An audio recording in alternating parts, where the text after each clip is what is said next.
Okay, so imagine this.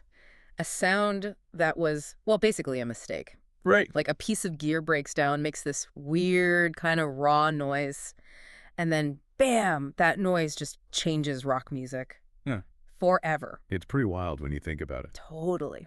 So today we're doing a deep dive into the Maestro FZ1 fuzz tone. You know, the one people call the birth certificate of fuzz. The OG, yeah. Our mission here is to figure out how this like humble little box, born from an accident, somehow becomes this huge global thing, especially after, that Rolling Stones song. Can't get no satisfaction. Exactly, how it didn't just change the music, but kicked off a whole new effects industry. And what's really fascinating, I think, is how someone heard that error, that sonic glitch, and didn't just dismiss it. They heard potential. Yeah. So this dive isn't just about what the FC1 is, but really why it was so foundational, how it turned a mistake into, well, a must-have sound. Okay, let's go back, way back, to the origin story. 1960, Yeah. right, Nashville.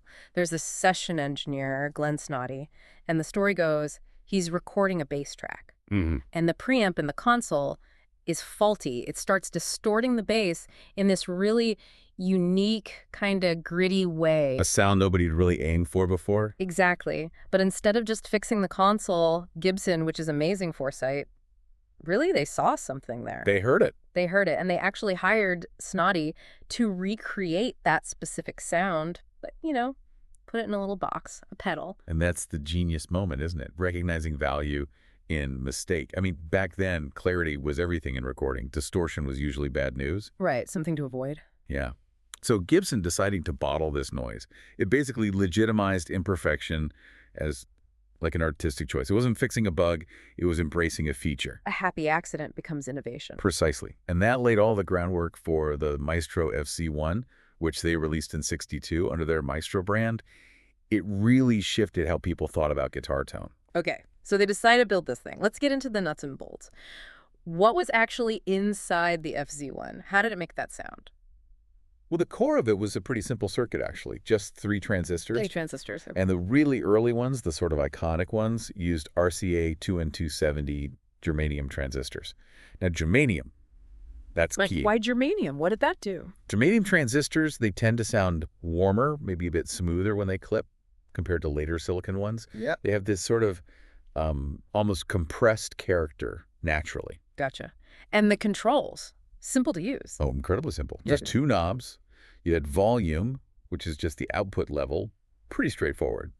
And attack, that controlled the fuzziness, the intensity, and also a bit of the sustain. Okay, volume and attack. Seems easy enough. But here's a really crucial part, something that really defined its sound. The power source. Okay. It ran on 2 1.5-volt AA batteries, just 3 volts total. Wait, 3 volts? That sounds really low for an effects pedal. Most run on 9 volts, right? Yeah. Exactly. And that low voltage was maybe accidentally part of the magic. It essentially starved those germanium transistors. Starved them. Yeah, it pushed them kind of beyond how they were really designed to operate cleanly. And that's what gave it that really unique, aggressive clipping. People call it spitty or raspy. Spitty, I think I know what you mean. Like it's almost sputtering. Yes, exactly. It creates this low headroom sound, meaning it distorts super easily, doesn't have much clean volume before it breaks up. The result is buzzy, really compressed, almost splattery sometimes. Wow. So not smooth like some later fuzzes. Not at all. Very raw, very primitive in a way.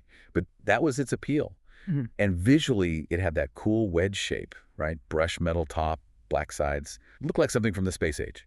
Yeah, iconic look. So they had this sound, this design, but it didn't just stay the same, did it? The FZ1 evolved. It definitely did. The production ran for quite a few years, and they tweaked things. So walk us through the main versions. What was the first one like? Okay, so the original FC1, that's roughly 62 to 65. That's the one with those 2 N270 germanium transistors we talked about. Right. Known for maybe lower output than you'd expect, kind of short sustain, and this really distinct gated fuzz. Gated? What does that mean exactly? It means the sound cuts off really abruptly instead of fading out smoothly. Like a noise gate slamming shut, very choppy.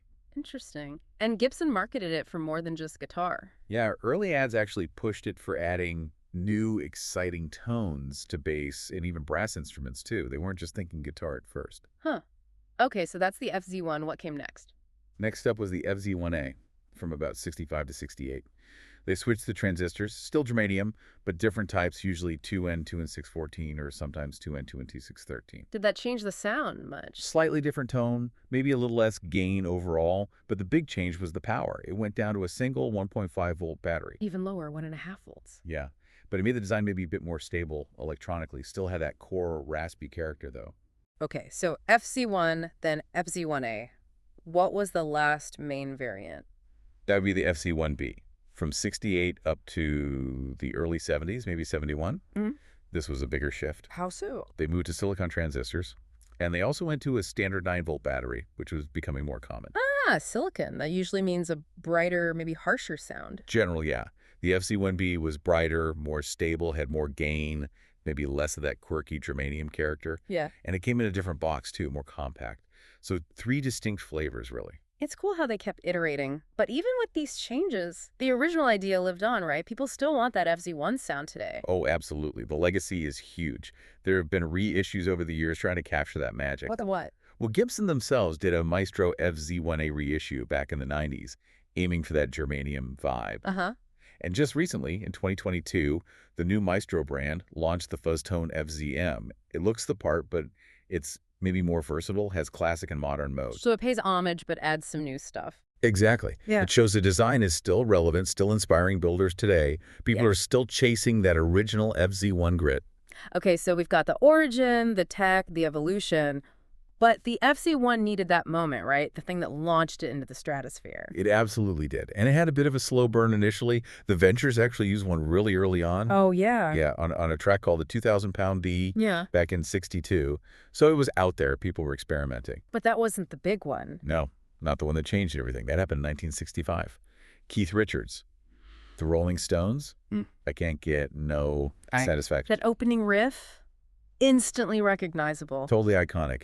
He apparently used the FZ1 for that riff, trying to mimic a horn section, actually. No way. He was aiming for horns. That's the story. He thought of it as a demo sketch, but that sound, it just stuck. Yeah. And when that song hit, wow. It must have just exploded. What happened to the FC1 after Satisfaction? Demand went through the roof. Overnight, basically. Gibson couldn't make him fast enough. That song single-handedly took Fuzz from this weird niche effect to something everyone wanted. It became the sound of rock, didn't it? Pretty much. Yeah. It defined that rebellious mid-'60s sound. Suddenly, Fuzz was everywhere. Paul Revere and the Raiders used it a lot. Right. Even Motown artists like Smokey Robinson and the Miracles apparently dabbled with it. And you hear that FZ1 DNA in later stuff too, like Norman Greenbaum's Spirit in the Sky. That thick fuzz owes a debt to that era. So many garage bands, psychedelic bands, they all jumped on it. Oh yeah, it became standard gear. It's just amazing how one song, one riff, could propel a piece of technology like that. It turned an electronic gadget into a cultural icon. Which brings us nicely to the legacy. I mean, it's clear the FZ1 wasn't just another pedal. Not at all. It's genuinely foundational. It literally pioneered the whole idea of a commercially available fuzz effect for guitar. And it directly inspired other legendary pedals too, right?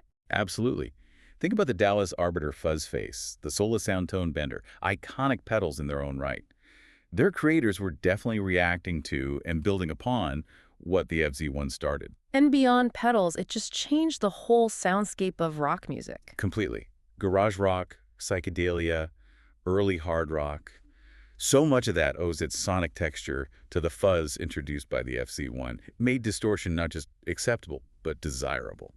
Essential, even. It cemented the fuzz pedal as like a core part of the rock guitarist's toolkit. Definitely. Even though the original FC1 variants were discontinued by the early 70s, the idea was out there and it never went away. And its spirit lives on. For sure. Through collectors paying crazy prices for originals, through those reissues we mentioned, and through countless boutique builders still making pedals inspired by it, trying to capture that specific raw magic, its sound is still very much alive and kicking. So when you boil it all down, the Maestro FZ1 fuzz tone really is, like we said at the start, the birth certificate of fuzz for rock music. It's hard to overstate its importance. Yeah, it's the perfect storm, really. You've got the accidental discovery in the studio, the vision to turn that mistake into a product, and then the cultural impact of a massive hit song. It just transformed distortion from an error into an effect and kicked off decades of guitar tone innovation. It really makes you think, doesn't it? Like, what other sounds that maybe started as mistakes or just weird anomalies ended up completely reshaping music or art? That's a great point. And you have to wonder, could musical styles like garage rock, maybe even punk or stoner rock, have ever sounded the way they do without that one little accident back in Nashville that gave us the FC1? It's fascinating to trace those lines back. Definitely something to ponder next time you hear really out there distorted sound. Where did that impulse start?